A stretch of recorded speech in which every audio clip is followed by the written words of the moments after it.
سلطان سلیمان قانونی نے دیا تھا، جبکہ باربروس کا نام انہوں نے اپنے بڑے بھائی بابا عروج سے حاصل کیا تھا، جو کہ الجزائر میں ہسپانویوں کے ہاتھوں شہید ہوئے تھے۔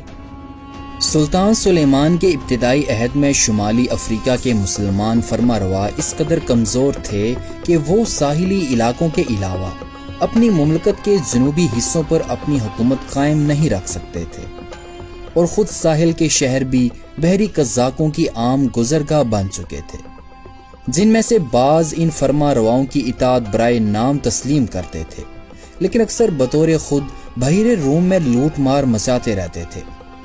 یہ بحری قزاق 10 اور 20 بحری جہازوں کے بیڑے بنا کر اپنے جرری اور نہایت تجربہ کار سرداروں کی قیادت میں مال غنیمت کے لیے بحیرے روم میں پھرا کرتے تھے، اور اسپین، اٹلی اور فرانس اور کبھی کبھی انگلینڈ اور آئرلینڈ کے ساحلوں پر بھی حملے کر دیا کرتے تھے۔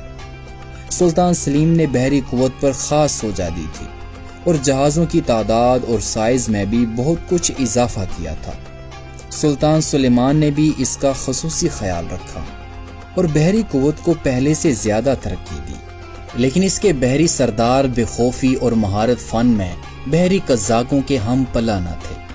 یہ دیکھ کر سلطان نے ان بحری ڈاکوؤں کو، جو اپنی قابلیت میں دوسروں سے ممتاز تھے، سلطنت عثمانیہ کی خدمت کے لیے مدعو کیا، اور انہیں ان کے جہازوں اور آدمیوں کے ساتھ بلا کر ترکی بیڑے کے اعلیٰ منصب پر مقرر کیا۔ ان میں سب سے پہلا اور اپنی غیر معمولی قابلیت کی وجہ سے سب سے زیادہ مشہور بحری سردار خیرالدین باربروسا تھا۔ یہ شخص پہلے چند جہازوں کو ساتھ لے کر بحیرے روم کے تجارتی جہازوں پر چھاپا مارا کرتا تھا، اور پھر ساحلی علاقوں پر حملہ آور ہونے لگا۔ چنانچہ اس نے بطور خود الجزائر پر حملہ کیا، شہر اور آس پاس کے علاقوں پر قبضہ کر لیا، لیکن جلد ہی انہیں یہ علاقہ چھوڑنا پڑا۔ انہوں نے سلطان سلیم کی فرمانروائی قبول کر لی۔ یہ وہ زمانہ تھا جب اندلس کے مسلمانوں پر اسپین کی عیسائی حکومت انتہائی مظالم ڈھا رہی تھی۔ خیر الدین نے ان مظلوموں میں سے 70,000 کو اپنے جہازوں کے ذریعے اندلس سے الجزائر پہنچا دیا۔ پھر جب سلطان سلیمان تخت پر آئے تو انہوں نے خیر الدین کو عثمانی بحریہ کا امیر اعظم مقرر کیا۔ چنانچہ 941 ہجری بمطابق 1534 عیسوی میں انہوں نے شہنشاہ چارلس کے زبردست بیڑے پر حملہ کیا، اور کورون اور پیٹراس اور دوسرے ساحلی شہروں کو، جس پر چارلس کے مشہور امیر البحر اینڈریا ڈوریا نے قبضہ کر لیا تھا، واپس لے لیے۔ اس کے بعد خیر الدین نے سلطان سلیمان کے حکم پر تیونس پر قبضہ کر کے اسے الجزائر کی ریاست میں شامل کر لیا۔ تیونس کی حفظی سلطان حسن نے شہنشاہ چارلس سے فریاد کی۔ چارلس خود 500 جہازوں کا بیڑا اور 30,000 فوج لے کر تیونس پر حملہ آور ہوا۔ خیر الدین کو شکست ہوئی اور انہیں تیونس چھوڑنا پڑا۔ چارلس فاتحانہ طور پر شہر میں داخل ہوا۔ اس نے سپاہیوں کو شہر لوٹ لینے کی اجازت دی، اور اس کے ساتھ ساتھ مسجدوں اور عمارتوں کو جلا کر برباد کر دیا، یہاں تک کہ اس نے مسلمانوں کی جائیدادیں اور مکانات چھین کر عیسائیوں کو دے دیے۔ بہرحال اس تمام قتل و غارت گری کا نتیجہ یہ ہوا کہ تیونس سلطنت عثمانیہ کے قبضے سے نکل کر پھر سلطان حسن کے زیر حکومت آ گیا، لیکن حسن کو سلطنت اسپین کی اطاعت قبول کرنی پڑی، اور اس کی خود مختاری کا خاتمہ ہو گیا۔ اس کے بعد تیونس پر ترکوں کا مستقل قبضہ 982 ہجری بمطابق 1574 عیسوی تک نہ ہو سکا۔ جب 1535 عیسوی میں فرانس اور چارلس کے درمیان جنگ چھڑی تو سلطان سلیمان نے فرانس کا ساتھ دیا۔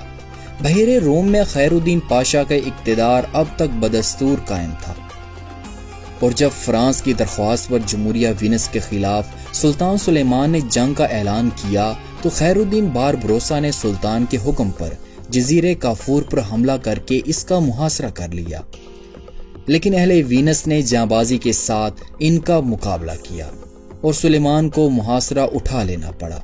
تاہم خیر الدین باربروسا نے موقع پا کر بحیرے الجبین کے تقریباً تمام جزائر پر، جو کہ وینس کے زیر حکومت تھے، قبضہ کر لیا، اور یہ سب سلطنت عثمانیہ میں شامل کر لیے گئے۔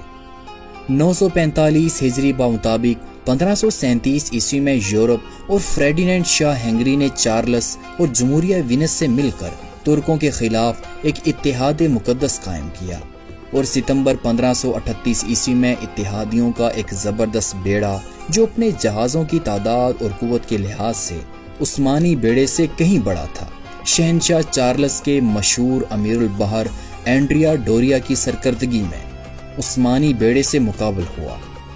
ڈوریا کی شہرت اور اتحادی بیڑے کی مجموعی طاقت عیسائیوں کی فتح کی کافی ضمانت سمجھی جاتی تھی، مگر یہاں خیر الدین پاشا نے اتحادیوں کو زبردست شکست دے کر ان کا شیرازہ بکھیر دیا۔ 953 ہجری کے مطابق 1546 عیسوی میں خیر الدین پاشا کا انتقال ہوا۔ خیر الدین پاشا نے اپنی حیرت انگیز شجاعت اور قابلیت سے نہ صرف سلطنت عثمانیہ کے مقبوضات میں اضافہ کیا بلکہ بحیر روم، بحیر احمر اور بحیر ہند میں ان کی بحری قوت کو درجے کمال تک پہنچا دیا، یہاں تک کہ یورپ کا سب سے بڑا اور سب سے زیادہ طاقتور شہنشاہ چارلس پنجم بھی تنہا ان کے مقابلے کی جرت نہیں کر سکتا تھا۔ گو کہ خیر الدین بار بروسا ایک سپاہی تھا، تاہم علوم و فنون کی سرپرستی کا شوق اسے انتہا درجے کا تھا۔ خیر الدین نے اپنی دولت کا ایک بڑا حصہ ایک کالج قائم کرنے میں صرف کر دیا۔